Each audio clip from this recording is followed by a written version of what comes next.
Esselamu Aleyküm dostlar, hoş gördük sizleri. Bugün sizlerle yeni bir derse başlayırıq. Bizim bugünkü dersimiz Medine Tədris Kursu kitabının 1. cildinin 3. dersi olacaq.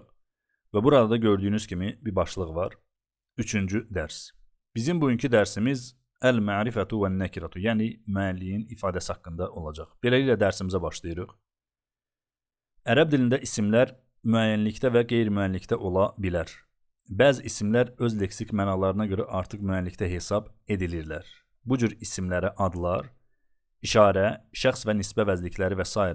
aiddir. Yəni burada gördüyünüz kimi qeyd olunur ki, ərəb dilində ümumi olaraq isimlər bilinən və yaxud bilinməyən, yəni müəyyən və qeyri-müəyyənlikdə ola bilər.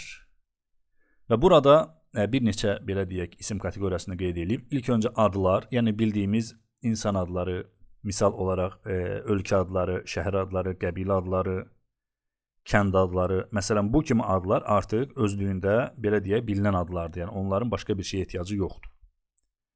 İşarə, yəni işarə vəzlikləridir. Məsələn, həzə, həzihi, həzəni, hətəni. Daha sonra şəxs vəzlikləri huva, hiyə, məsələn, misal olaraq ənə, əntə, huva, hiyə. Yəni bu kimi şəxs vəzlikləri. Nisbə vəzliklər əlləzi, əlləti, əlləzəni, əlləttəni. Bunlar hamısı inşallah irəlidə gələcək. Sadəcə ümumi olaraq burada bir belə deyək məlumat verilir. Daha sonra burada deyir ki, müəyyənlik morfoloji yolla da düzələ bilər. Bu nə deməkdir? İnşallah bu irəlidə ayrıcı dərs olacaq bunun. Müəyyənlik morfoloji yolla daha çox sözlərin əvvəlinə əl artikli və ya müəyyənlik ədatı əlavə edilməklə düzəlir. Yəni ümumi olaraq burada demək istəyir ki, sözlər, yəni sözləri biz bilinməyən bir sözü, bilinən bir söz, yəni qeyri-müəyyən bir sözü müəyyən bir hala gətirmək istəyirsə, həmin sözün əvvəlinə bu əl, yəni bu əlifləm artiklini əlavə eləyəcəyik. Daha sonra burada deyilir ki, əl artikli, yəni əlifləm artikli sözlərə qoşularkən sözün tənvinləri atılır və söz tənvinsiz hallanaraq mərfuda, damməli, məcrurda kəsralı, daha sonra mənsubda isə fəthəli olur. Ümumi olaraq burada artıq hal əlamətlərini qeyd eləyir. Və burada deyir ki, əlifləm artikli sözlərə qoşularkən sözün tənvinləri atılır. Yəni demək istəyir ki, ümumi olaraq ərəb dilində əlifləm, həmin bu əl artikli hər hansı bir nəkira sözə, yəni tənvinli bir sözə qoşulsa, həmin sözün tənvinini düşürəcək. Yəni söz tənvinsiz oxunacaq. Burada artıq hal əlamətlərini qeyd eləyir və deyir ki, mərfuda, yəni raf hal deyirlər buna ərəb dilində, yəni adlıq halda belə deyək dammə, məcrurda, yəni burada qeyd olunur yəli haldır, cər halıdır və mənsubda isə bu da təsirli haldır. Yəni inşallah irəlidə bunlar hamısı gələcək. Sadəcə olaraq bir giriş üçün məlumat verilir. Və burada misal gətirir, deyir məsələn, və görsəniz siz burada sağdan başlayaq oxumağa, kitabun və tərcümədə burada hər hansı bir kitab yazıb, kitabun, yəni hər hansı bir kitab. Və siz fikir versəniz, görəcəksiniz ki, burada kitabun sözün sonunda tənvin var, tənvin. Lakin bu əl artikli, yəni əlifləm, həmin bu sözə qoşulduqda olur əl-kitabu və burada artıq söhbət müəyyən bir kitabdan gedir. Gördüyünüz kimi burada sözün tənvini artıq düşmüşdür. Yəni buradan belə bir qayda çıxır. Əlifləm, yəni əl artikli hər hansı bir sözə belə deyək, sözün əvvəlinə gələrsə, yəni hər hansı bir sözə qoşularsa, həmin sözdə olan tənvin avtomatik olaraq düşəcək. Yəni siz həmin sözü yenə də tənvinli oxusanız, qrammatik xətaya yol vermiş olacaqsınız. Və daha sonra burada gördüyünüz kimi şəmsiyə və qəməriyyə hərflər deyə bir başlıq var. İndi bu şəmsiyə və qəməriyyə hərfləri nə deməkdir? Ona bir diqqət yetirəcəyik. Şəmsiyə və qəməriyyə hərflər. Əl-hurufu şəmsiyyətu vəl-qəməriyyətu. Yəni tərcüməsi də budur. Ərəb dilində 28 hərf var. Yəni bu məlumatlardır. Bunları yadda saxlamaq lazımdır. Tələffüz zamanı bu hərflərdən 14-ündə dil və dişlər iştirak edir.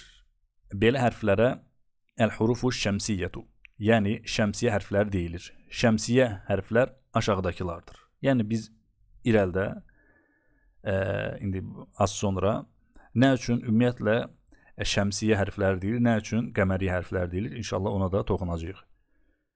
Ümumi olaraq burada bir neçə hərf qeyd olunub. Oxuyuruq hərfləri. Məsələn, T hərfi, S hərfi, pəltək, dəl, zəl, pəltək, zəldir bu. Ra, zəy, bildiyimiz Z hərfidir.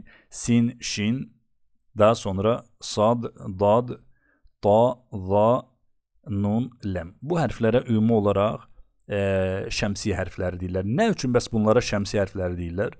Ona görə bu hərflər şəmsiyə hərfləri deyirlər ki, əlifləm bu artiklə həmin bu həmin bu belə deyək hərflərdən öncə gəldikdə həmin o əlifləmdə olan belə deyək ləm hərfi atılacaq.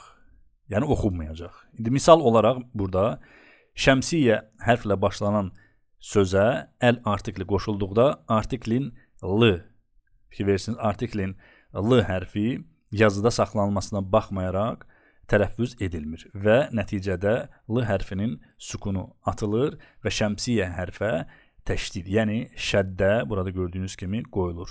Məsələn, indi gəlin misalı oxuyaq, ondan sonra inşallah qayıdaraq bura. Gördüyünüz kimi burada ilk öncə əl qeyd olunub, yəni əlifləm, daha sonra talibun, tələbə, yəni kişi tələbə sözü burada qeyd olunub və tələbə sözü gördüyünüz kimi burada həm tənvinli yazılıb, həm də ki bu şəmsiyə hərflərin içərisində olan, fikir versiniz, ta hərfi ilə başlamışdı və əl artikli həmin bu tələbə sözünə qoşulur. Fikir verin, ət-talibu, yəni artıq burada həm müəyyən tələbədən söhbət gedir, həm burada fikir verirsiniz, sözün tənvinini düşürüb, həm də ki, baxın, bu sözdə əl artikli olmağına baxmayaraq, fikir verirsiniz, əl. Ləm hərfi, yəni l hərfi burada oxunmur. Ət-talibu, fikir verirsiniz, həmin bu, belə deyə, burada verilən bu tərifə uyğun olaraq həmin bu şəmsiyə hərfinin üzərinə bir şəddə qoyulub və o cürdə tələffüz edilir. Yəni, ləm burada tələffüz edilmir. Yəni, qısa olaraq deyə bilərik ki, əgər siz əlifləm artiklindən sonra bu hərflərdən birinin gəldiyini görsəniz, o halda ləm oxunmayacaq. Yəni, o birinci hərfin üzərinə, yəni şəmsiyə hərfin üzərinə isə şəddə qoyulacaq. Əsli isə bu cürdür. Ət-talibu. Yəni, ümumi olaraq görsünüz, yəni sözün içərisində 2 dənə ta hərfi var. Ərəblər də ümumi olaraq 2 hərfi belə deyək, yan-yana zikr etməməsi üçün bura şəddə qoyub belə hərfi bir-birinə daxil etmişlər. Olur. Ət-talibu, tələbə. Və daha sonra burada bir yazı var. Şəmsiyə hərflərinin əl artikli ilə belə oxunmasında məqsəd tələffüz zamanı yaranan çətinliyi aradan qaldırmaqdır. Yəni, nə üçün sual verilə bilər ki, ərəblər bəs nə üçün belə edirlər? Ümumi olaraq sözlərin tələffüzü dilə asan olsun. Yəni, hər hansı bir şəxs sözləri tələffüz eləyərkən dil əziyyət çəkməsin. Bəli dostlar, gördüyünüz kimi burada yəni 3-cü dərs çox kiçik bir dərsdir. Sadəcə olaraq bəzi şeylərə diqqət etmək lazımdır. Deməli, son olaraq belə deyək, xatırlatma etmək istəyirik. Yəni bizim bu dərsimiz ümumiyyətlə əlifləm artiklinə həsr olunmuşdur. Yəni əl artiklinə. Bu əl artikli ümumi olaraq isimlərin əlamətlərindəndir.